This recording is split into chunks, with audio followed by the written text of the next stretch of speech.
अम्मारा नाम की इब्तदाई तारीख हिंदी ज़ुबान से निकलती है।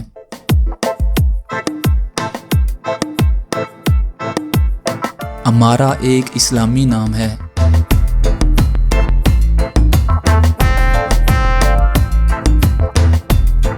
अम्मारा नाम का शुमार लड़कियों के नामों में होता है।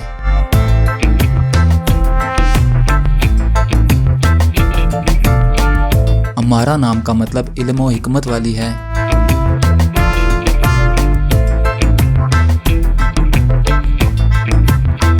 मौजूदा डाटा के हिसाब से बुनियादी तौर पर अम्मारा नाम की शोहरत में 2014 में तेज़ी से इजाफा हुआ।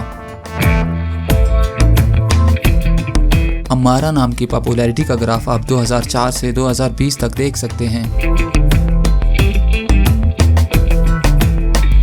ट्रेंड्स के हिसाब से अम्मारा नाम की शोहरत का ग्राफ 2015 में मकबूलियत की इंतहा को छूने लगा।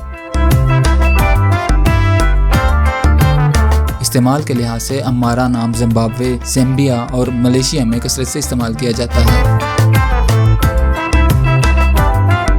इंग्लिश में अम्मारा 6 लेटर्स पर मुश्तमिल है।